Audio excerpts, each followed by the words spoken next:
We are. We see that. They're being physical. They're gooning the game up, and we got to do the same thing. So we got to be tougher mentally and physically. Can they, Steven Jackson? Do they have the personnel to match toughness? When they talk about gooning the game up, I wish I could just go suit up. That was my specialty. Gooning it up? Okay, what is that, actually? Willing to do whatever it takes to win. Being physical, pushing, talking trash, whatever it takes. No layups? Listen, whatever it takes. All the way to the dead end if I got to win. Whatever it takes to win, I'm out there doing it. And you have a goon on the sideline, one of the goons of all time, Kendrick Perkins. Put him in the game. He'll goon it up for you. I mean, the only guys you have on the team that can play that way is probably J.R. Smith and him. LeBron's not physical. No. Kev Love's not physical. I hope you don't expect Kyle Korver to be physical. You don't have a physical team. So Tristan Thompson can't do it? Who? Okay, all right. Who? I was walking there. Go ahead. Who? Larry Nance can't do it. No. Tristan plays hard. Rodney Hood gets scared of his He plays hard. reflection. They can't goon it up. Your goon is on the sideline in the suit. If you want the game to get goony, put your goon in. Flip side, Boston. How about Marcus Morris? Can he? They got a team full of goons. Marcus Morris. They got a team full of goons. Marcus Smart. Rozier. Terry Yes. Rozier.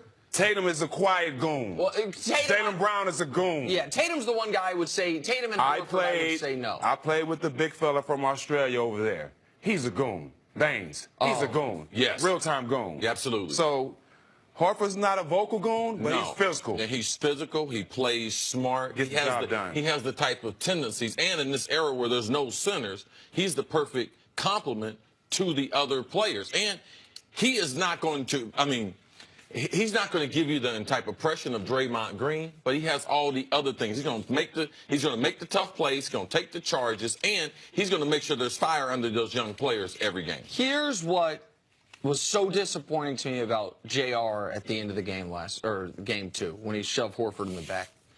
And you know JR really well. I know him a little bit. We both really like JR. Mm-hmm. If that's your version of gooning the game up, that's not gooning. And that's the easiest way to do it. Take a cheap shot at a guy in the air. Right. Like, dive on the floor for a loose ball. Go try to check someone 60 feet. Yeah, that's just a reaction of being disappointed at the other end. He didn't get a call on the other end, and he responds. Coaches tell you all the time, don't let one call lead to a couple bad plays. And what happened on the other end of this play before this, where JR didn't get a call, it led to him pushing him in the back. Listen, what Ty Lue also said was, yeah, we have to get tougher physically, but we have to get tougher mentally.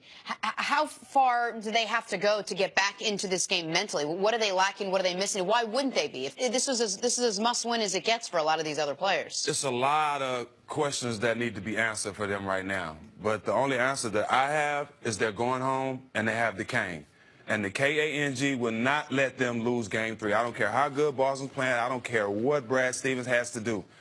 I really feel like the King is going to will this way, especially going home. Like I said, they always play good playing home, going home. And a lot of guys might hit shots now that they're going home. But I don't think LeBron's going to let them lose. What Ty Lue is talking about when talking about being mental tough, Jen, he's talking about doing things the way they had installed the game. Not getting rattled. Once you get into the real live situation, let's go through what our game plan was. Let's not get caught up in the emotion of it. It's doing your job with a great deal of intensity, but also having a great deal of detail to it. We understand what the game plan is. We know where we want to get the ball. We know what we want to stop them from doing. Let's be able to do that. Is looking for from this.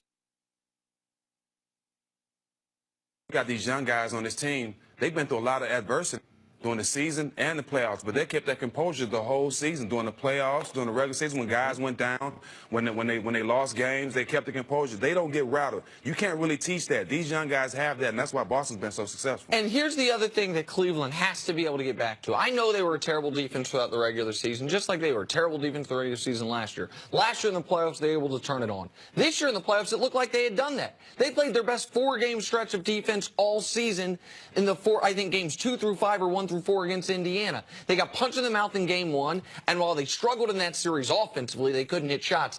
They at least had a concerted effort on defense.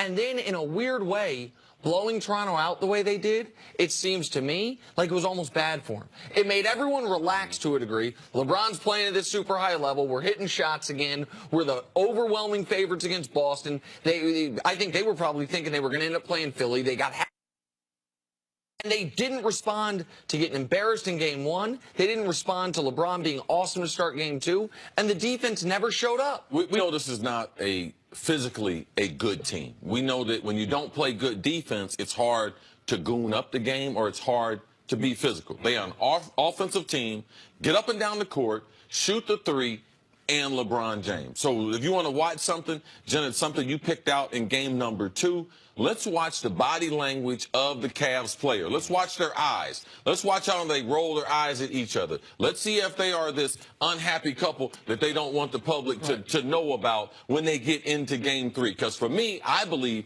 that gives a young Celtics team, it gives them confidence. If they see that in the Cavs' eyes, I believe it lights a fire under these young players. And one thing about LeBron, what is true is this. If he sees that his teammates are not there, we have seen this from LeBron a few times in the past. When he feels like, man, no matter what I do not have a winning hand, he will keep playing at a high level. But he's not going to be the emotional support leader these guys are going to need. Like, if these guys are not locked in, he is not going to be rah-rahing. He can still go for a 40-point triple-double. But he's not going to be a guy to get you back in the game mentally if you don't come to the game ready mentally. When he's playing potentially his last 2 games in Cleveland, now's the time to pull out the Michael Jordan. If you got to punch a teammate, do whatever you got to do. LeBron got to get them 2 wins, not 1 in these 2 games. What would happen if Jordan punched you, Action Jack? Michael Jordan? Man, you know you could have played with Jordan. Which Jordan? wouldn't have Michael? punched him. Yeah, well, We would have been fighting, definitely. I probably would have laid MJ out. No question. I don't go on any fights expecting to lose. Trust me. I like my chances. Can I just tell you, Steven Jackson is the only guest we've ever had here to bring his sunglasses out. You can't put him down. Puts them right